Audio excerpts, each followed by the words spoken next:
దేవుని చిత్తాన్ని జరగాలి, దేవుని ఆలోచన ప్రకారం చేయాలి. దేవుని మందిరానికి వస్తూ నువ్వు ఇచ్చిన వీడు బ్రతుకుతో బ్రతికేతానంటే హల్లెలూయా కుదరదు. ఇక్కడ సీమోను ఏం చేస్తాడు తెలుసా? యేసయ్య తెలుసు, యేసయ్య తెలుసు కానీ యేసయ్య మాట లేకుండా చేస్తున్నాడు.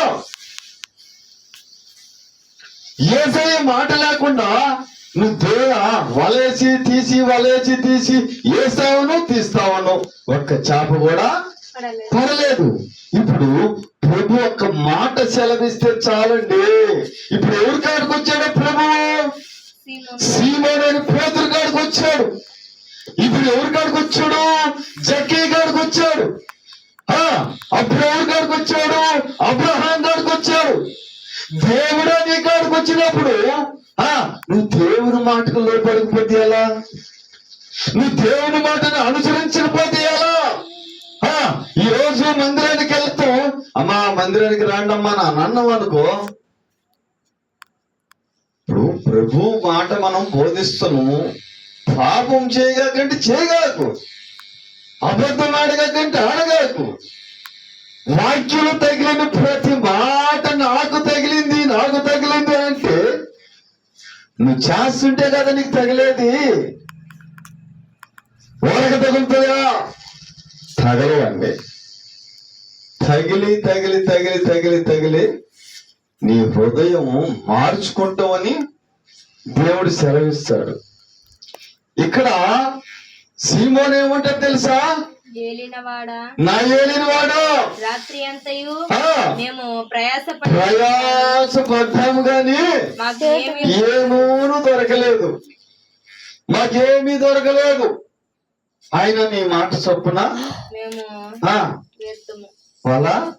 వేస్తా, నీ మాట చెప్పునేస్తాం.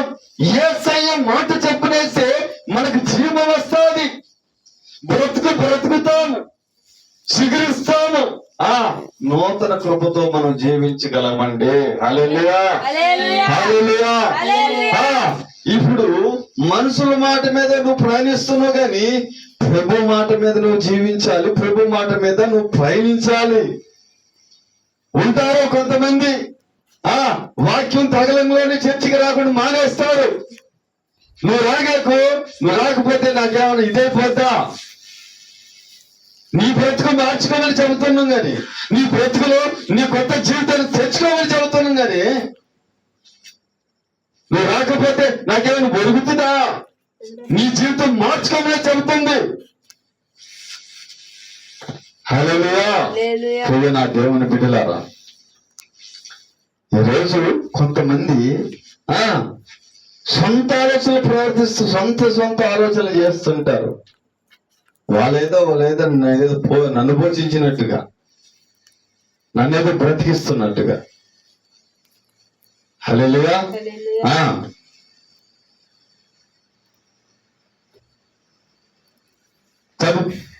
వరలాగు చేసి విస్తారమైన చేపలు పట్టి. చూసావా?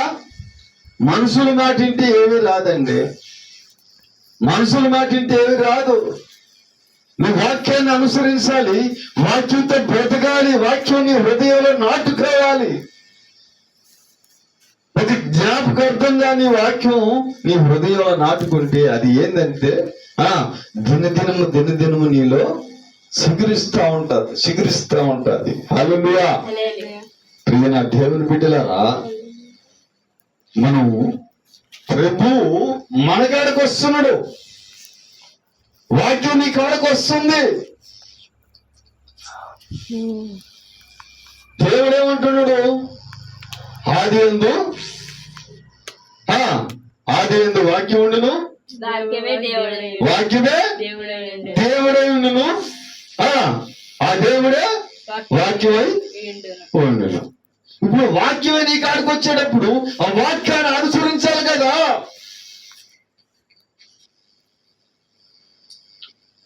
వాక్యం అంటే ఎవరు? దేవుడే. వాక్యాన్ని అనుసరించకుండా నీ ఇష్టానుసారంగా జీవిస్తే ఇష్టానుసారంగా నీ సొంత ఆలోచనతో నువ్వు పోయి వలేసావు. హల్లెలూయా. హల్లెలూయా. నిద్ర వస్తే పొనుకోపోయి, అర్థమైందా?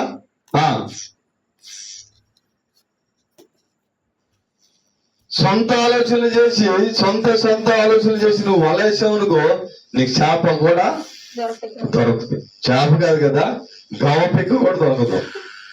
హల్లెలూయా. హల్లెలూయా. దేవుని ఆలోచన చిక్కారు. ఇదిగో ఇంకో మాట, ఒకసారి స్తోత్రం చెప్పండి. హల్లెలూయా. హల్లెలూయా.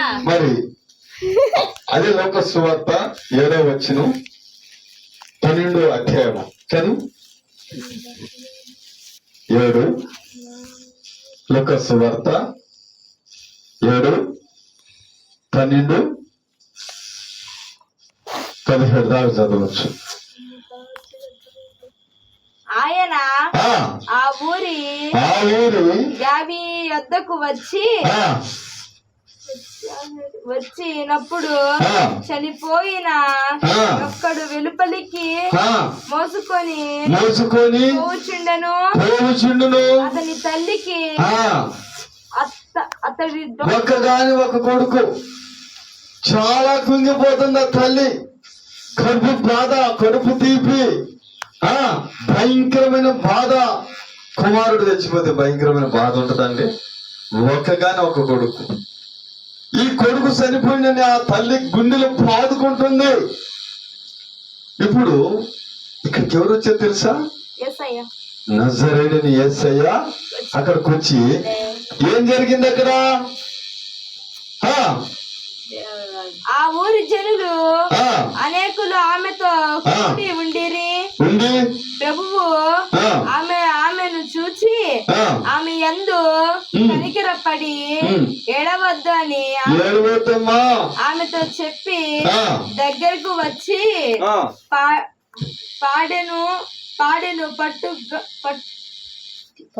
పట్టిగా మోయుచున్న వారు నిలిచిరి. ఆయన చిన్నవాడ లెమ్మని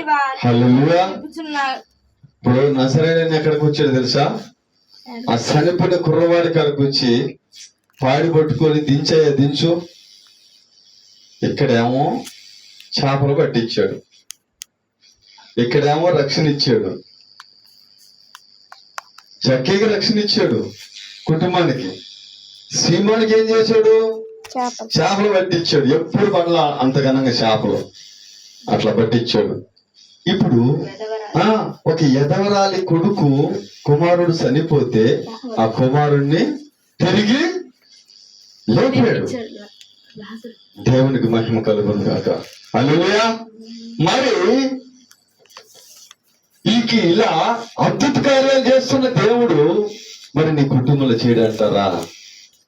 నీ కుటుంబాన్ని రక్షించడంటారా? నీ కుటుంబాన్ని పోషించడంటారా? నీ కుటుంబానికి జీవనం ఏ ఆధారమే కాకుండా ఉంటాడంటే ప్రతిదీ చేస్తాడు. నీ పక్షాన ఆయన పక్షాన నువ్వు నిలబడితే నీ పక్షాన ఆయన నిలబడతాడు. హల్లెలూయా. హల్లెలూయా. హల్లెలూయా. అదే ఇంకొక మాట, నిర్గమకాండము 3వ అధ్యాయము చదువు. 3, 4 వచనం. 3వ అధ్యాయము 4వ వచనం. నిర్గమకాండం. దానిని చూచుటకు అతడు ఆ తట్టు వచ్చుట యెహోవా చూచెను. దేవుడు ఆ పొద నడుమ నుండి మోషే మోషే అని చూసావా? ఇక్కడ మళ్ళీ మనిషిని చూడటానికి, మనిషితో మాట్లాడటానికి ఎక్కడికి వచ్చాడు తెలుసా? పొదలేకొచ్చాడు. పొద మండుతుంది గాని, కాలుతుంది గాని మనిషి పొదలో నుంచి మంటలు వస్తున్నాయి.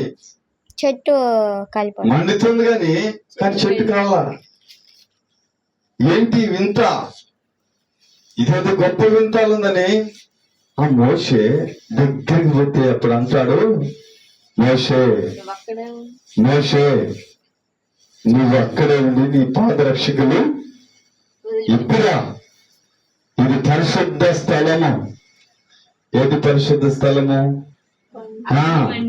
నీ పితరుల దేవుణ్ణి నేను, నీ పితరులు దేవుడను దేవుణ్ణి అబ్రహాం, దేవుడు ఇస్సాక్, యాకోబ్ ఇది దేవుని నేను నీతోటి మాట్లాడాలి.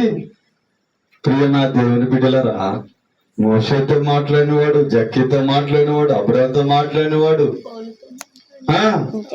వాళ్ళ కాడికి వచ్చాడు, వచ్చి మాట్లాడాడు. మరి నీ కాడికి రాడంటారా? నీ కుటుంబంలోకి రాడంటారా? నువ్వు ఆహ్వానిస్తే ఎక్కడికైనా వస్తారు. వాళ్ళు ఎంత భయభక్తులు కలిగి ఉంటేనే వాళ్ళ కాడికి యేసయ్య వచ్చాడు. మరి నువ్వు ఉన్నావా భయభక్తులు కలిగి? నీ కుటుంబాన్ని భయభక్తులు కట్టుకుంటున్నావా?